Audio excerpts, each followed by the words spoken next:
와, 씨, 맥북. 와, IC 프로파일. 와, 로고. 아, N은 아닌가? 안녕하세요. Q&A 시간이 돌아왔습니다. 디자인이나 영상을 하는 사람들, 특히 관련 전공생들에게 워너비 모니터가 있다면 그건 델 울트라 샤프일 겁니다. 그만큼 작업자들에게 이 울트라 샤프 시리즈는 상징적인 의미로 자리 잡았습니다. 실제로 저희 K사전 편집팀 분들은 모두 델의 작업용 모니터를 사용하고 있을 정도죠. 그 밖에 울트라 파인 제품도 애플과 협업을 하면서 작업자들에게 좋은 인상을 많이 남겼습니다. 이렇게 모니터 3대장 중 LG와 델이 전문가 시장에서 달달하게 꿀을 빨고 있는 게 부러웠던 걸까요? 삼성이 전문가 모니터 시장에 출사표를 던졌습니다. 삼성전자 뷰피니티 S8입니다. 뷰피니티라는 단어가 조금 특이한데 보다의 뷰, 무한의 인피니티, 이 둘의 합성어로 무한한 시청 경험의 가치를 제공한다, 뭐 그런 의미를 가지고 있다 합니다. 스펙을 간단하게 살펴보면 32인치 4K 해상도에 삼성에서는 보기 드문 IPS 디스플레이, 최대 밝기는 600칸델라에 배사 HDR 역시 600을 지원합니다. 그리고 조금 작은 크기인 27인치 모델도 존재해요. 하지만 전문가용 모니터는 이 보여지는 스펙만으로 이 제품을 확신할 수 없습니다. 왜냐? 실제 측정치가 가장 중요하기 때문이죠. 그래서 빠르게 측정 한번 해봤습니다. sRGB 영역에서는 당연하게 100%가 측정되었고, 디지털 콘텐츠 소비 시 중요한 DCI P3 영역에서는 98.5%, 인쇄물 작업에 중요한 어도비 RGB에서는 97.1%가 확인되었습니다. P3에 이어서 어도비 RGB도 97%라니 뷰피니티 시작이 좋네요. 이어서 색상 정확도의 기준인 델타 E 값은 평균 2.52점, 감마 값은 표준에 가까운 2.21이 확인되었습니다. 색온도 측정값도 확인해봤는데 SDR 모드에서는 6900켈빈에 가까운 값을, HDR 모드에서는 6500켈빈에 유사한 값을 확인할 수 있었습니다. 이거 수치들이 대부분 준수한 편인데요. 다음은 밝기입니다. SDR 모드에선 320.2칸델라가, HDR 모드에선 600칸델라가 넘는 수치가 확인되었습니다. 이어서 HDR 유지력 측정 시에는 100% 영역에선 곧바로 350칸델라로 쭉 떨어졌지만 10% 영역에서는 600칸델라 이상을 꾸준하게 유지해줬네요. 이 정도면 HDR 600 인정이죠. 명암비 역시 측정해봤습니다. SDR 모드에선 전반적으로 1000대 1이 넘는 수치였고, HDR 모드에선 9000대 1이 넘는 결과가 확인되었습니다. 그리고 잠깐 측정하면서 HDR 영상도 몇 개 감상해봤는데 생각보다 볼만했어요. 엣지1 로컬 디밍이 들어간 건 조금 아쉽긴 한데 색 표현을 아주 깔끔하게 보여줬습니다. 과장을 좀 보태면 글레어 패널의 진한 색을 보는 느낌? 알아보니까 이 뷰피니티 안에 UL 인증을 받은 매트 디스플레이 기술을 사용해 빛 반사율을 확 줄였다. 아니 그게 논글레어 아니야? 아니 내가 쓰는 것도 논글레어인데? 민수씨, 할말없게 만드네. 사실 이 논글레어 패널이어도 물체 이상이 어느 정도 보이긴 하거든요. 이런 반사에 민감하신 분들은 이 상단에 모니터 후드를 설치하기도 하는데, 이 뷰피니티 S8 제품은 기존 논글레어 모니터보다 반사율을 좀 더 빡세게 잡아 후드를 설치하는 작업 없이도 충분히 괜찮은 결과물을 보여줄 수 있죠. 그리고 후면에 있는 이 C타입 포트 덕분에 맥북을 연결해서 사용할 때 충전 걱정 없이 편안하게 사용할 수 있었습니다. 이 C타입으로 연결하면 뒤에 있는 램 포트와 A타입 포트 3개를 사용할 수 있는데, 모니터를 일종의 허브로도 활용할 수 있다는 점이 꽤 유용하면서도 재미있는 기능이었습니다. 특히 맥북을 쓰시는 분들은 포트가 매번 부족해서 이런 허브 무조건 들고 다니시거든요. 삼성의 이런 센스 칭찬하고 싶네요. 얘네가 원래 이런 기업이 아닌데.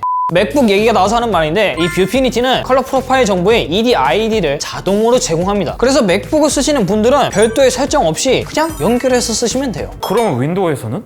이게 윈도우에서는 조금 번거롭긴 하지만 홈페이지에서 제공하는 드라이브를 설치하시면 뷰피니티의 제대로 된 컬러값 맛보실 수 있습니다. 다음은 조금 신기한 기능인데, 이 녀석 하단에 조도 센서가 들어가 있습니다. 이 센서를 활용해 모니터의 밝기나 색감을 조절할 수 있죠. OSD 상으로는 이 기능을 지원하는 메뉴가 2개가 있거든요. AI 화질 최적화와 에코 센서 모드. 근데 이 언뜻 보면 둘의 설명이 비슷해요. 쉽게 설명하자면 이 에코 센서 모드는 스마트폰에 있는 자동 밝기 모드와 비슷하고, AI 화질 최적화는 애플의 트루톤 기술과 유사합니다. 근데 둘 다 조금은 아쉬운 완성도를 가지고 있어요. 우리가 스마트폰에서 자동 밝기 모드를 켠다 한들 내가 원하면 밝기를 바로 즉각적으로 좀 더 올릴 수도 내릴 수도 있어야 하거든요. 하지만 뷰피니티는 이 센서로 인해 얼마만큼 올라갔는지 내려갔는지 수치로 표시되지는 않습니다. 그리고 이 AI 최적화 모드, 이것도 말이 좀 많은데 색온도를 바꾸는 것까진 괜찮아요. 근데 설명에는 모니터 주변 밝기를 분석하여 최적의 밝기와 화질을 제공합니다 이렇게 쓰여 있거든요. 근데 모니터 주변 밝기를 분석하는 것 뿐만 아니라 모니터에서 재생되는 이미지 소스도 분석하는 건지 화면에 출력되는 내용이 바뀔 때 밝기와 색온도도 조금씩 바뀌더라고요. 삼성이 이런 기술까지 있었나요? 이건 제 뇌피셜이긴 한데, 모니터에서 발산된 빛이 책상에 반사되면서 다시 조도 센서로 들어가 화면 출력에 영향을 주는 게 아닌지 그런 상상을 한번 해봤습니다. 응 아니야. 이거 아니야? 하단에 본 김에 OSD 버튼도 얘기를 해볼게요. 보통은 조그 다이얼 방식으로 되어 있는데 이 녀석은 버튼식으로 총 5개의 버튼이 구성되어 있습니다. 물론 저보다 똑똑한 삼성 개발자분들이 만들었으니 인체공학적이라던가 분명 뭔가 더 좋겠지 라고 생각하면서 썼거든요. 근데 눌리는 감도 좀 이상하고 아무리 써도 그냥 불편해요. 왜 이런 걸 만들었을까?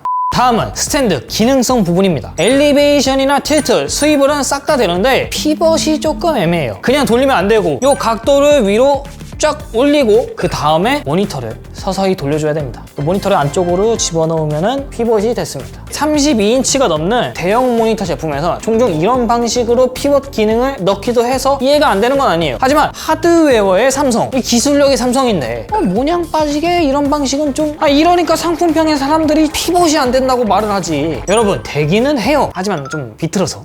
이번 삼성 뷰피니티 SA 정말 오랜만에 삼성에서 출시한 전문가용 모니터답게 공을 들여서 만든 흔적이 여러 곳에서 보이고 최신 트렌드를 반영하려는 노력도 엿보였습니다.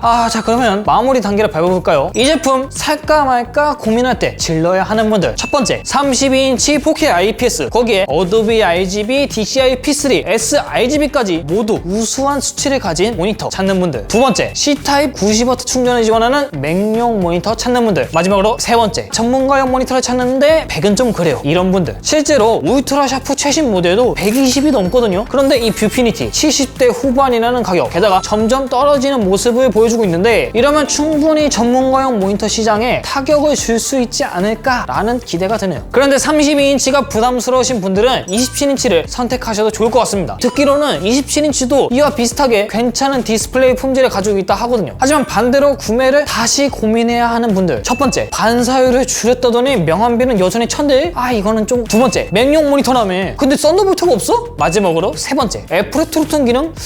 삼성 이게 트루예요? 솔직히 이런 걸 기대하셨던 분들은 조금은 기대를 낮춰서 제품 구매를 다시 고려해보면 좀 더 좋을 것 같습니다. 지금까지 제가 좀 아쉬운 소리를 하긴 했지만 이 제품이 전문 작업용 모니터로서 부족하다? 그런 의미는 아니에요. 기본기인 디스플레이 품질 자체는 충분히 갖췄기 때문에 디자인이나 영상 작업자들, 특히 한정된 예산에서 고민하시는 분들은 이 삼성의 뷰피니티 같이 고려해봐도 괜찮을 것 같습니다. 저 역시 대학생 시절로 돌아간다면 이 제품을 고려해보지 않았을까 생각은 합니다. 하지만 시간은 돌릴 수 없죠. 저는 그래서 게이밍 TV 쓰겠습니다.